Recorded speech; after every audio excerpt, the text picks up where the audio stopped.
Vaxtınız xeyir olsun. Günün gün ortası sizinlə bərabər olacaq yaxın dəqiqələrdə. Diqqətiniz bizdə olsun. Bugünkü mövzumuz sosial mediada trend mədəniyyəti, medianın cəmiyyət qarşısında məsuliyyəti.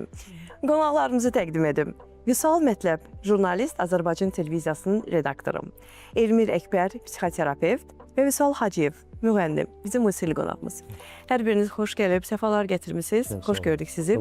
Mövzumuz artıq bəllidir və düşünürəm ki, ilerleyen dəqiqələrdə maraqlı bir söhbətimiz olacaq. Amma söhbət adlandırardım və gündəmdə olan demək olar ki, mövzulardan biridir.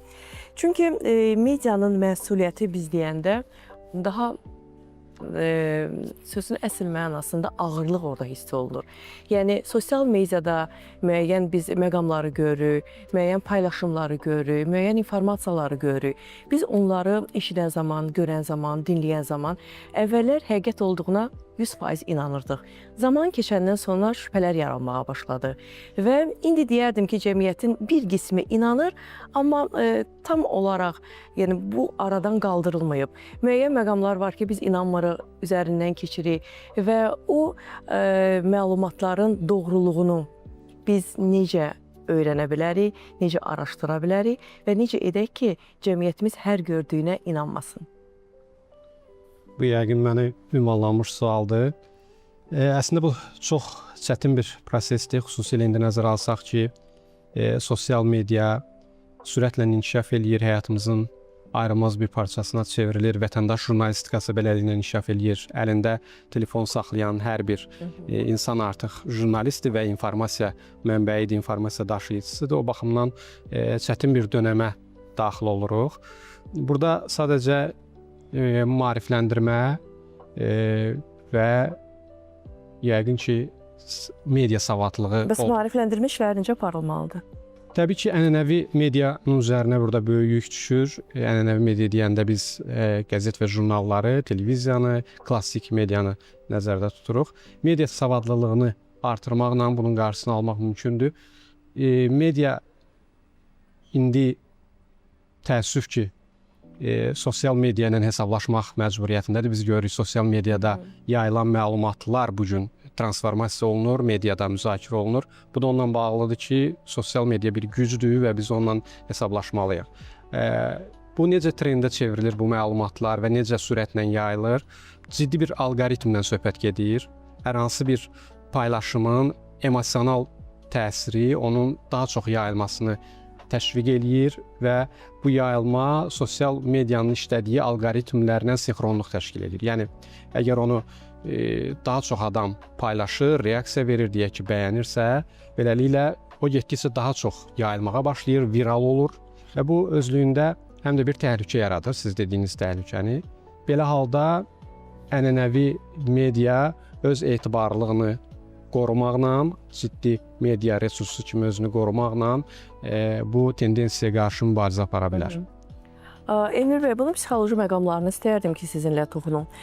İnsanlar nə qədər özgüvənli, hər istədiyini paylaşsınlar. Yəni, onun arxasında nə duracağı, nə problemlər yaşayacağı qarşı tərəf, onu dinləyən, izləyən, onun tamaşaçısı, yəni biz ona artıq tamaşaçı kimi də adlandıra bilərik izləyiciləri. Çünki insan məsuliyyət daşımalıdır. Sənin hər hansı bir kiçik paylaşımın sənin üçün kiçik ola bilər. Yəni, qarşı tərəfin həyatında baş verən hansısa bir məqamlara təsir edə bilər. Buna biz deyə bilərik, yəni müəyyən hallarda insanlar yalnız pozitiv həyat tərzini sərgiləyirlər və bəzən də olur, öz ailə həyatlarını nümayiş etdirirlər. Yəni, onu izləyən izləyici ailəsindən narazı olmağa başlayır və ailə daxili münaqişələr yaranır. Bu, qarşı tərəfə məsuliyyət hissini aşılanmalıdır və biz bunu necə aşılamalıyıq ki, insanlara psixoloji travma yaşatmasınlar? İlahə xanım, təəssüf ki, həyat fərdlərin vicdan hissi üzərində qurula bilmir hələ də. Ona görə də mütləq şəkildə cəza anlayışı düz təbii ki, ədalətli ancaq yerində olan mütləq cəza olmalıdır. Əks halda əksər cəmiyyətləri, əksər toplumları yönləndirmək, idarə eləmək, onları müəyyən nəzərdə saxlamaq mümkün olmaz. Mənə elə gəlir ki, media daha samballı, daha çəkili, daha elmi bir anlayışdır. Nəinki hal-hazırda bizim internet üzərindən müşahidə etdiyimiz bir çox hadisələr. Amma təbii ki, ya o medianın bir hissəsidir, ya media onun bir hissəsidir. Hər bir halda o sırf insanların psixobioloji instinktlərinin üzərində qurulubdur. Həmin o instinkt və meyillərdən irəli gələrək insanları özünə cəlb eləyir, özünün arxasınca apara bilir. Yəni biz çox gözəl bilirik psixoanalizdən, digər elm sahələrindən ki, hansı meyil və instinktlər var insanlarda. Təəssüf ki, onun arxasında bir dirijor kimi həmin o dediyimiz fenomeni aparan kəslər var. Hər bir halda bütün bu hadisələr dediyim məsələnin üzərində durulubdur. İnsanlar orada məhz bununla görə gedir. Təbii ki, məşhur olmaq, təsir qüvvəsi sahibi olmaq, zəngin olmaq, bu hər bir insanın təbii haqqı. Yəni sənin izləyicilərin nə düşünsə, hər hansı bir müəyyən problemlər yaşasa ailədə, yəni məsuliyyət daşımadığına görə rahat şəkildə öz səhifəsini idarə edə bilir.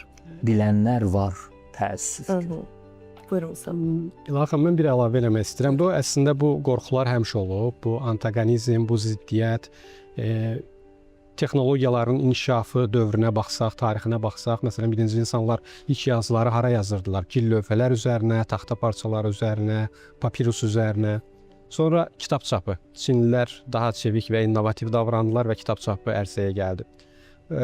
Ardınca 15-ci əsrdə Alman mühəndis Gutenberg ilk kitab çapını həyata keçirəndə artıq mühəndis avadanlıqları ilə bu daha sürətli idi. Yəni aylarla davam edən proses artıq günlərlə, bir neçə gün ərzində başa çatırdı. Əvvəlki kitab çapçıları bundan ciddi narahat oldular və hesab etdilər ki, bu informasiya üzərində nəzarətin tam itirilməsi idi. Onların bu narahatlığının səbəbi o idi ki, əsasən bu vaxta qədər çap olunan kitablar dini ədəbiyyat idi və dini ədəbiyyatın belə sürətlə yayılmasını və onların nəzarətində olmayan şəkildə yayılmasını bunlar təhlükə kimi qiymətləndirirdilər. Ancaq nə baş verdi? Əslində bu daha çox maariflənməyə apardı. Ardınca radionun 19-cu əsrdə ortaya gəlməsi, 20-ci əsrdə televiziyanın meydana çıxması, hər biri meydana çıxarkən özündən əvvəlkini silib apardımı? Yox, amma hər biri meydana çıxanda bir qorxu, bir təhlükə yaratdı cəmiyyətdə ki, sanki kitab bizim istifadəmizdən çıxacaq. Bizim də hal-hazırda süni intellektdən qorxduğumuz kimi bilirsiniz. Bəli, ona gəlirəm. Televiziya meydana çıxanda ilə radio eyni qorxuları yaşayırdı və bugün internet, ardınca isə süni intellekt meydana çıxanda televiziyaçılar narahatlıq keçirirlər ki, ortadan çıxacaq. Ancaq biz ona rəqib kimi yox, bir köməkçi kimi yəqin ki, baxmalıyıq. İndi bax, siz əlinizdə kağız daşıyırsınız, mən əlimdə bloknot tutmuşam. Yəni hər zaman ehtiyac olacaq, bunu Bu, deyirsiniz. Təkcə onunla bağlı deyil ki, biz köhnə nəsil jurnalistikanın təmsilçiləriyik, mən köhnə qəzetçiyəm, siz köhnə nəsil jurnalistikanın təmsilçilərindənsiz. Və həm də onunla bağlıdır ki, bu ənənələr həmişə qalacaq.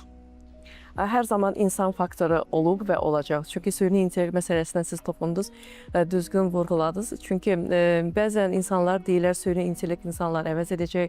Zaman keçəndən sonra müəyyən bir şeylər olmayacaq.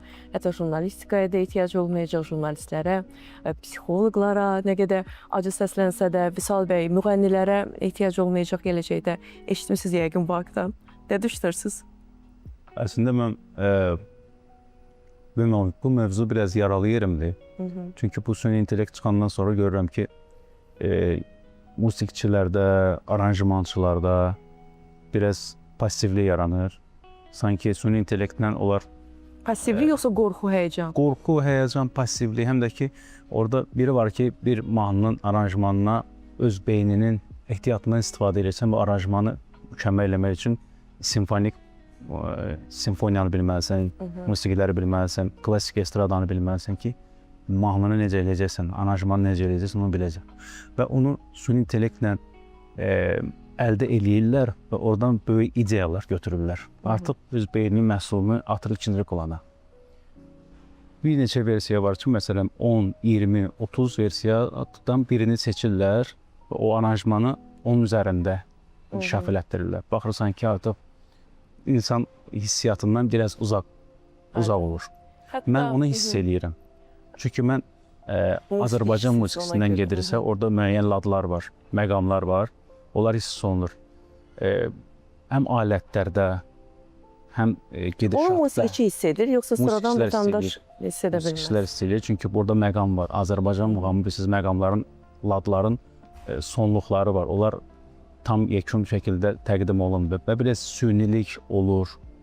Oxumaqdan oxumağa fərq var. Baxırsınız ki, ifaçı var ki, onu süni oxuyur, biri var ki, onu dərin oxuyur. Çünki musiqini dərindən bilir.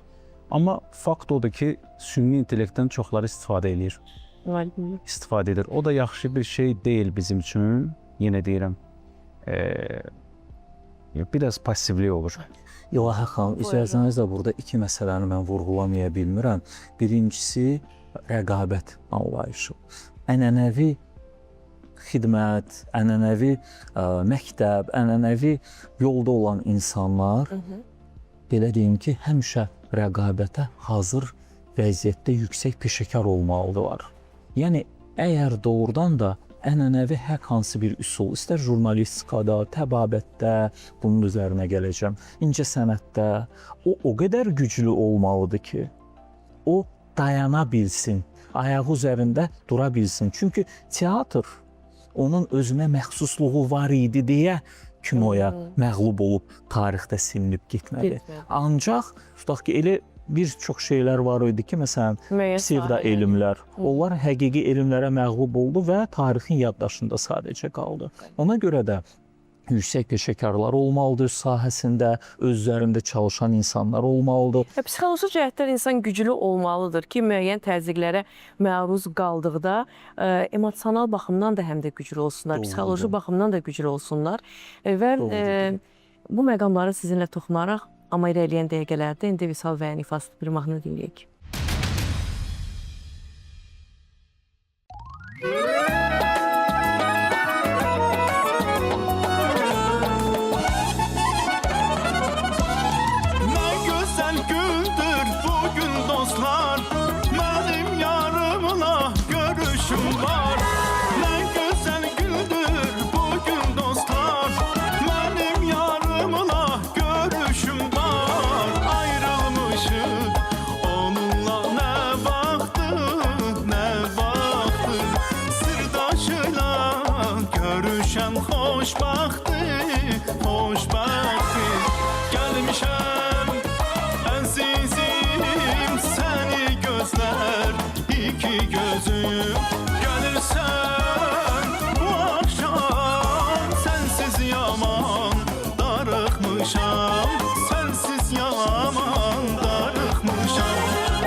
Gecikməsin kaş gələn qatar,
darıxmışam, sensiz yaman darıxmışam, sensiz yaman darıxmışam. Təşəkkür edirəm Vüsal bəy, minnətdaram gözəl ifanıza görə. Və verilişimiz əsnasında belə bir qənaətə gəldik ki, zaman keçdikcə biz yeniliyə açıq olmalıyıq və sağlam rəqabəti də heç bir zaman unutmamalıyıq. Və psixoloji baxımdan zəif insanlar, emosional baxımdan zəif insanlar müəyyən yenilik görən zaman bir qədər geri çəkilirlər.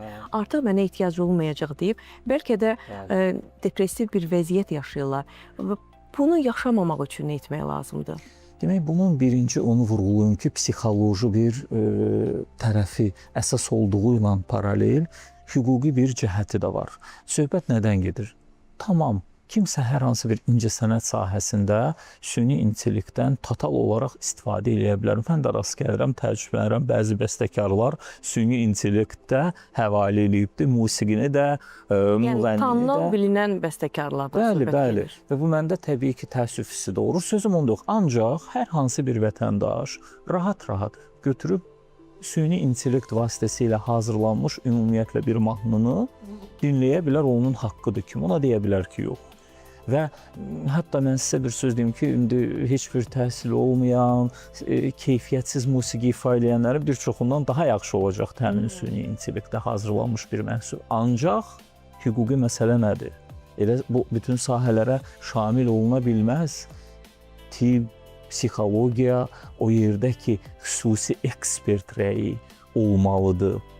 O yerdə ki, insan faktoru heç vaxt əvəz oluna bilməz. Məsələn, psixoterapiya seansında bunu Azərbaycanda dəfələrlə jurnalistlərimiz bu məsələyə diqqət ayırıblar ki, süni intellektdə bəzən insanlar psixoterapevtə verməli olduğu sualları verəndə mən heç səsləndirmək istəmirəm, nə qədər dəhşətli bir cavablar alıblar, nə qədər yanlış bir istiqamətlərə yönləndiriliblər. Niyə görə? Ona görə ki, əslində problem süni intellektin özündən daha çox ona müraciət edən insandadır. Yəni, bilmək lazımdır ki, süni intellekt nə üçündür? Yəni, o hansısa bir axtarış üçündürmü? O hansısa bir arayış üçündürmü? Yoxsa hansısa bir, məsələn, bu təzə-təzə artıq süni intellekt gələndə gündəmə mənim yanımdadır ki, SNQ ölkələrinin birində elmi məqalələri yazmaq üçün müraciət edirlərmiş və təbii ki, öz fantaziyasının uydurduğu ədəbiyyatlar, olmayan faktlar, nəticə etibarı ilə də yəni böyük bir problemlə üzləşmişdi o insanlar. Bu problemdən qaçmağın təbii ki, yolları var. Buyurun, sadəcə davam edin. İntellekt səhv eləyə bilərmi? Təbii ki, eləyə bilər. Bunun obyektiv səbəbi var. Çünki süni intellekt o informasiyaları, o məlumatları bizə hardan təqdim edir? Əlinin altındakı internet bazadan, datadan. İnternet bazalarda olan bütün məlumatlar səhihdirmi, dəqiqdirmi? Əlbəttə yox. Deməli, istisna deyil ki, süni intellekt səhvlərə yol verəcək. Eynən psixologiyada olduğu kimi biz öz sahəmizdə də bundan rastlaşırıq. Məsələn, ötən il Danimarkanın paytaxtında, Kopenhagendə Avropa Siyasi Birliyinin növbəti samiti ərəfəsində mən o tədbirə hazırlaşarkən süni intellektlə belə deyə bir mükaliməmiz oldu. Ona bəzi suallar verdim və orada çox ciddi səhvlər buraxırdı. Hətta nə səviyyədə? Hansı ki, artıq internetdə də bu haqda məlumatlar var. Ancaq o internetdə o məlumatı kopyalayanda belə səhvə yol verə bilir. Hətta. Londonda keçirilmiş Avropa Siyasi Birliyinin növbəti samitinin keçiriləcəyi ilə bağlı məlumat verirdi. Hansı ki, 6 ay öncə bu samit keçirilmişdi ancaq. Yəni, bu istisna deyil. Biz buna təhlükə kimi baxmalıyıqmı? Yox, köməkçi kimi baxmalıyıq. Əsas sual bu deyil ki, indi jurnalistikanı süni intellekt məhv eləyəcək ya yox. Əsas sual odur ki, bu mərhələdə jurnalistika necə davranmalıdır, jurnalistlər necə davranmalıdır, bundan necə istifadə etməlidir və buradan uduşla çıxmalıdır. Ümumiyyətlə, süni intellektdən mən istifadə edən zaman bir məqamda onun yardımına ehtiyac duyuram, yuxu yozmalarda. Yuxu yozmalarda və çünki əvvəl müraciət edirdim, astrologiya ilə bağlı, müəyyən məqamlarla bağlı. Sonra mənim dediyim məlumatları sanki yenilik kimi mənə təqdim etməyə başladı. O zaman anladım ki, süni intellektdən bizə dost olmaz. Bəli, bu çox gözəl ifadə. Bizə dost olmaz və Vüsal bəy, trendin arxasıca insanlar qaçır. Yəni, trenddə olan mahnılar, musiqilər, dəbdə olan geyimlər, kiməsə özün bənzətməyə çalışmaq, olmadığı kimi görünmək, bu məqamlar cəmiyyətimizdə son zamanlar aktual hal alıb. Yəni bunun aradan qaldırılma yolları, yəni bunu yəqin ki, sonra siz də Elmir bəy cavablandırarsınız, yəni psixoloji baxımdan. Yəni kimsə uğurludursa, onun getdiyi yol mənə uyğun olmaya bilər və yaxud da uğura gedən yollarda müəyyən problemlər yaşayan insanlar var. Yəni biz trenddə, gündəmdə olan müəyyən məqamları görəndə çox zaman düşünürük ki, asanlıqla əldə olunub hər bir şey.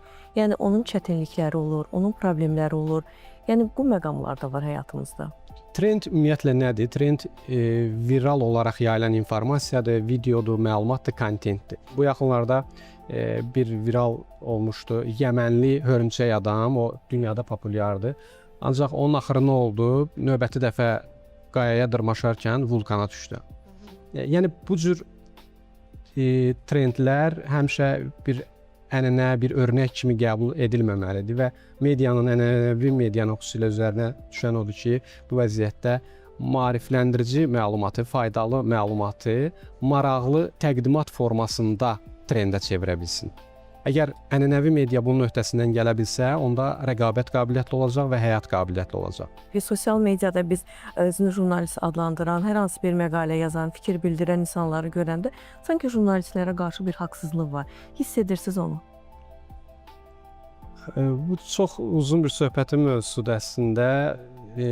Vətəndaş jurnalistikasının inkişaf etməsinin yaxşı və mənfi, müsbət və mənfi tərəfləri ola bilər. Çünki vətəndaş jurnalistikasının inkişafı demokratiyanın inkişafıdır, söz azadlığının inkişafıdır.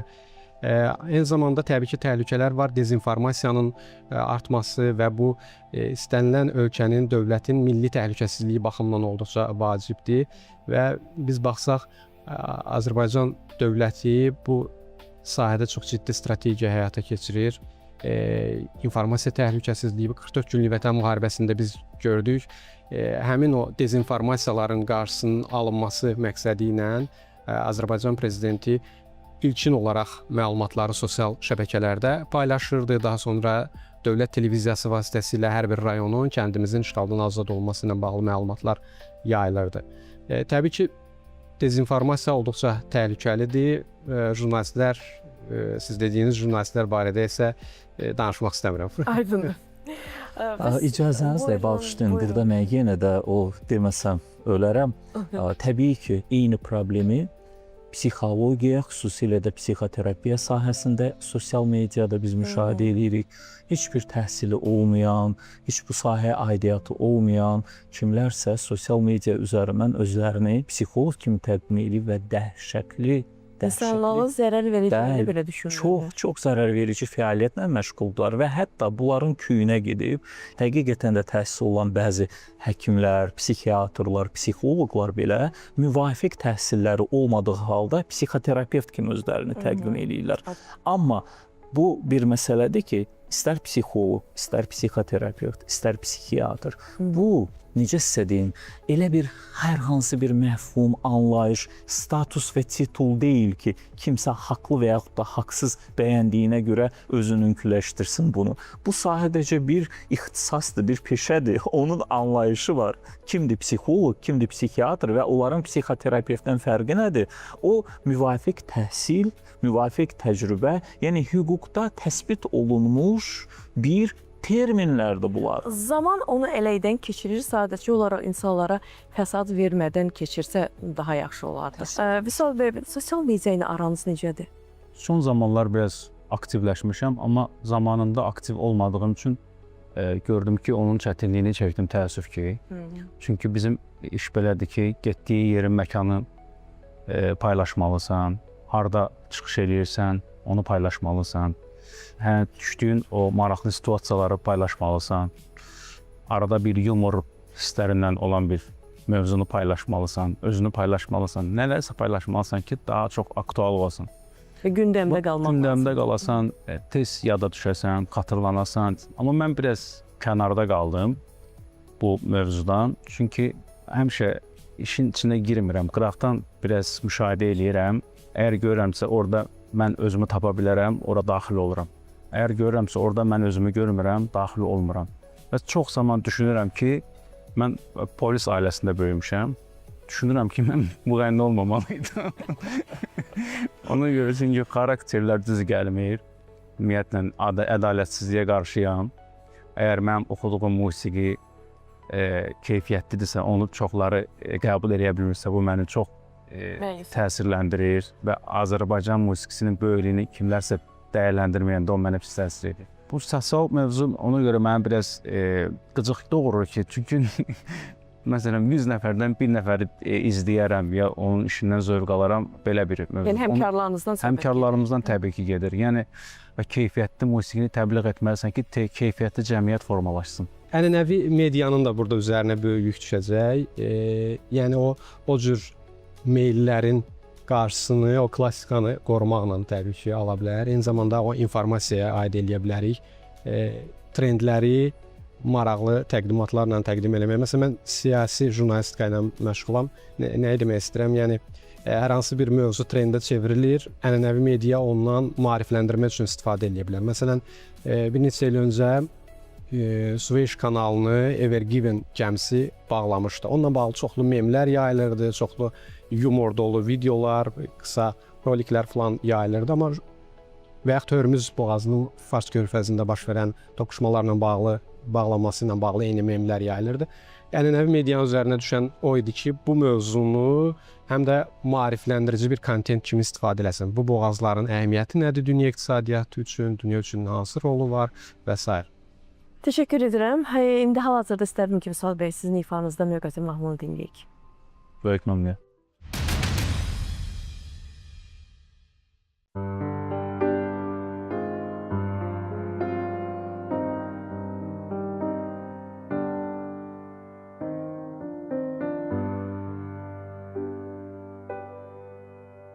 İnanmıram sevgimiz bir bade şərabmış, məhəbbətsiz ötən hər gün inan əzabmış. Yollarımız çətin ki hardasa qovuşar, bu dünyanın gündüzü gecəsi soğuşar. Yalvarıram əzablardan al məni qurtar, yuxulardan əlimdən tut özünlə apar. O dünyada bəlkə ruhumuz qovuşacaq, sənsiz ürək qiyamət qoparacaq. Yalvarıram əzablardan al məni qurtar, yuxulardan əlimdən tut özünlə apar. O dünyada bəlkə ruhumuz qovuşacaq, sənsiz ürək qiyamət qoparacaq.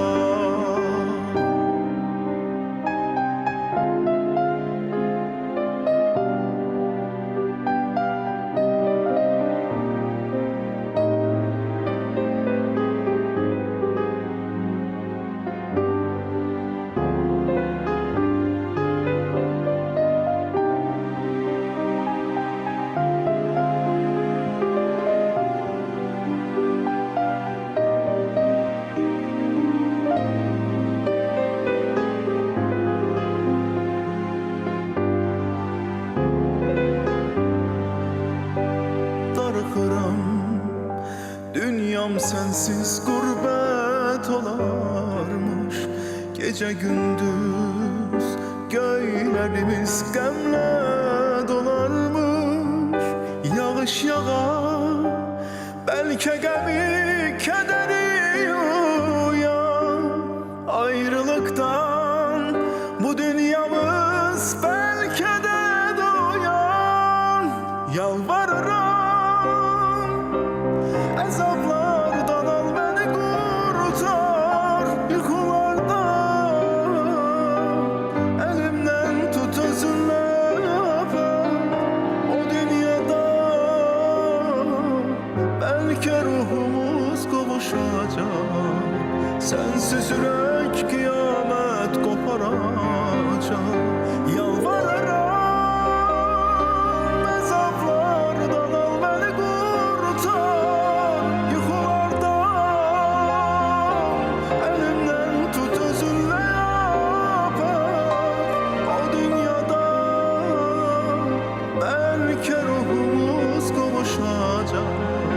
Sensiz ürək qiyamət qoparacaq.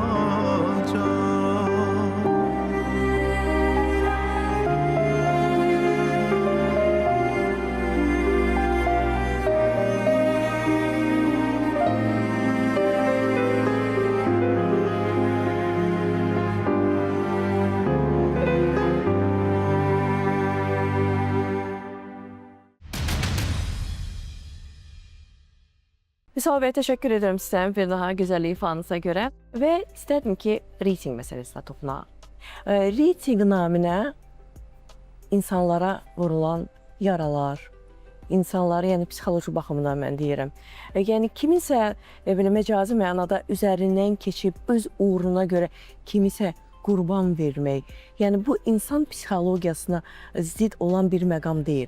Yəni bunu aradan qaldırılma yolları bilmirəm nə dərəcədə var, mümkündür. Yəni insan özgüvənli olmalıdır. Psixoloji məqamlara gəlin, mən toxunmayım, siz davam edin. Burada iki vacib məsələ var. Birincisi odur ki, reyting, yəni zaten media, incəsənət əvvəldən bu fenomenin üzərində qurulmayıbmı? Shakespeare niyə görə elə bir mövzuları yazırdı ki, səhnələşdirəndə o xalqın həmin o baxış kütləsini, indiki dillə desə, o reytingi qazanmaq üçün o elə məsələlərə toxunurdu ki, yəni emosional, sevgi ilə bağlı, cəmiyyət üçün aktual mövzular, yoxsa o da pudingin hazırlanmağı haqqında yazardı və reytingdə toplamazdı. Vüsal bəy, sizə jurnalist kimi bir sual vermək istəyirəm. Bayaq haqsızlıqdan danışdıq, vətəndaş jurnalistikasından danışdıq, trenddən və reytingdən. Bunlar çox gözəl izahat verdiniz, açıqlamasını verdiniz. Amma yenə də özün jurnalist adlandıran bəzi jurnalistlər reyting naminə dezinformasiya yayırlar və onları izləyicilər daha çox dinləyirlər. Çünki yalan daha maraqlıdır. Biz onların əlindən telefonlarını ala bilmərik, o dezinformasiya yayanların. Bu hüquqi baxımdan yol verilməzdir. Amma praktik həlli yolu nədən ibarətdir? Yenə deyirəm, media savadlılığının cəmiyyətdə artırılması, vətəndaş, oxucu, dinləyici özü fərqləndirə bilməlidir ki, süzgəcdən keçirsinlər izləyicilər. Bunun üçün media savadlılığı olmalıdır. Cəmiyyət özü qiymətləndirə bilməlidir ki, bu dezinformasiyadır ya yox. Bəzən o qədər incə, həssas xətt olur ki, onu seçmək çətin olur. Belə halda təbii ki, klassik medianın, ənənəvi medianın üzərinə yük düşür ki, o maarifləndirməni aparsın, həm də doğru informasiyanı vaxtında təqdim etsin. Yəni, sosial media ilə ayaqlaşmaq üçün o rəqabət qabiliyyətliliyi artırmaq lazımdır. Təbii ki, televiziyanı gözləmədən televiziyalar öz saytlarında bu məlumatları vaxtında tirajlamalıdır ki, bu cür dezinformasiyaların qarşısı alınsın. Burada icazənizlə bir vergül qoyaraq psixoloji məqamı da vurğulayım ki, baxın, təhsil, savad, intellekt, erudisiya, dünya görüşü, bunlar hamısı insanın belə deyək də bir pəncərəsini açır mediaya da həmçinin və o artıq öz zəka imkanlarından çıxış eləyərək seçim eləyir. Ona görə də ailədə valideynlər başlamalıdır uşaqlarının məsələn mütaliəsindən. Məktəbdə müəllimlər təkcə hər hansı bir elmi deyil, həmçinin psixoloji, ümumi intellektual bir bazanı inkişaf elətdirmək üçün, dünya görüşü artırmaq üçün müəyyən bir fəaliyyətlər qoymalıdır ortalığa. Əgər biz yeniyetmələrimizi, gənclərimizi, uşaqlarımızı müvafiq qaydada düzgün yetişdirsək, onlar həmin o keyfiyyətsiz kontentin ardınca qaçmayacaqdır. Bu əslində bu problem bütün dünyada ictimai fikri məşğul eləyir. Sosial media bir mənalı ənənəvi medianı üstələyir. Bax, bəzi rəqəmlərə baxsaq, məsələn, bugün dünyada Facebook'un 3 milyard istifadəçisi var, Instagram'ın 3 milyarda yaxın istifadəçisi var, YouTube'un 3 milyarda yaxın istifadəçisi var.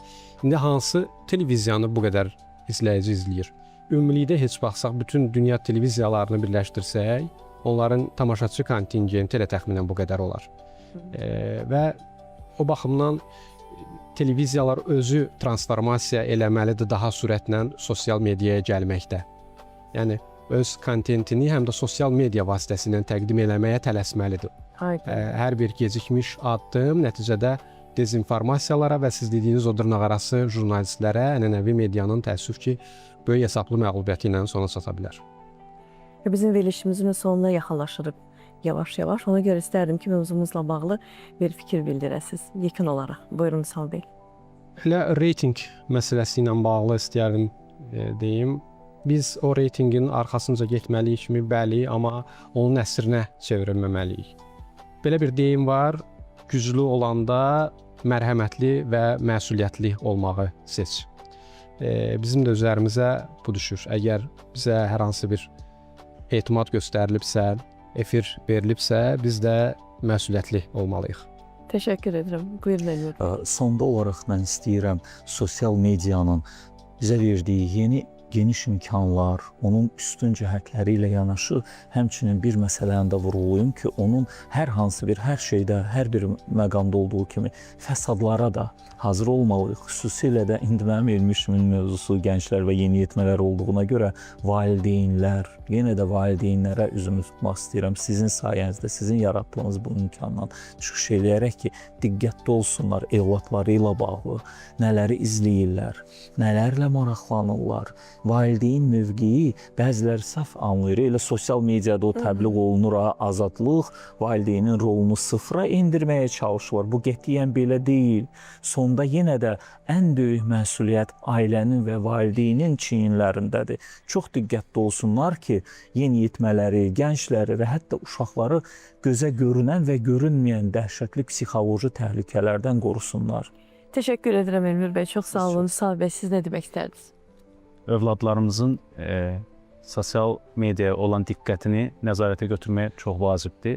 Çünki mənim də övladlarım var, görürəm ki, artıq indidən telefonu götürürlər, lazım olmayan məlumatları toplamaq istəyirlər. Mən də məsləhət görərdim ki, ona nəzarət ciddi olsun. Verilişimizin də sonuna gəldik. Çatdı. Hər birinizə təşəkkürümü bildirmək istəyirəm buradan. İzləyicilərimizə təşəkkürümü bildirirəm, qonaqlarımıza təşəkkürümü bildirirəm və Vüsal bəyin ifasında növbət bir mahnı səslənəcək. Bizimlə qalın, heç bir yerə ayrılmayın və mənim də özəl bir təşəkkürüm var. Bu gözəl məkanın rəhbərliyinə təşəkkürümü bildirirəm. Çox sağ ol deyirəm. Bir-birindən gözəl, ləziz təamlar var bu məkanda. Gəlin sevdiklərinizlə, əzizlərinizlə dadın, gözəl bir vaxt keçirin. Bugünlük isə bu qədər. Hələlik.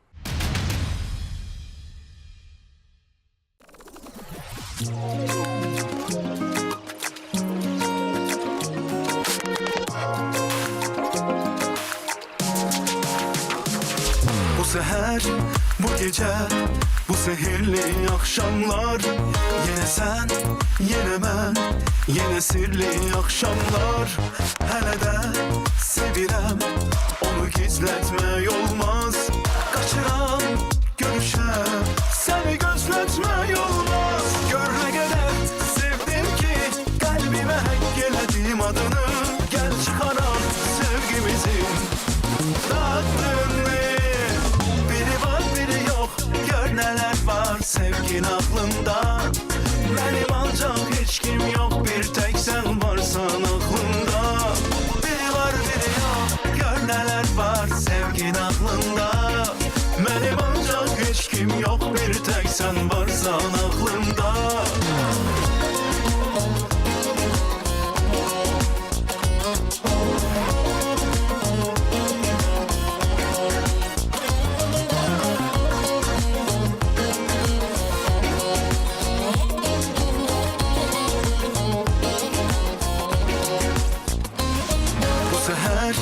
Bu gece, bu sehirli akşamlar. Yine sen, yine ben, yine sirli akşamlar. Hele de sevirem, onu gizletme olmaz. Kaçıram, görüşem, seni gözletme olmaz. Ben seninle, sen de benim, ruhumu ruhuna bağlamışam. Hislerimi bircə sənə saklamışam.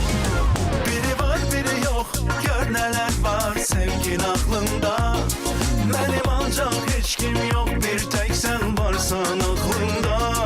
Biri var biri yok, gör neler var sevgin aklımda. Benim ancak hiç kim yok, bir tek sen varsan aklımda.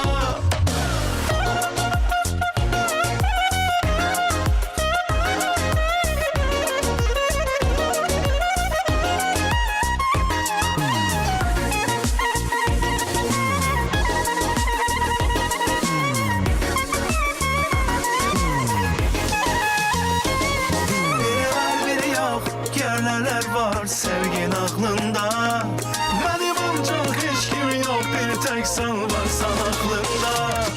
Biri var biri yok, gör neler var sevgin aklında.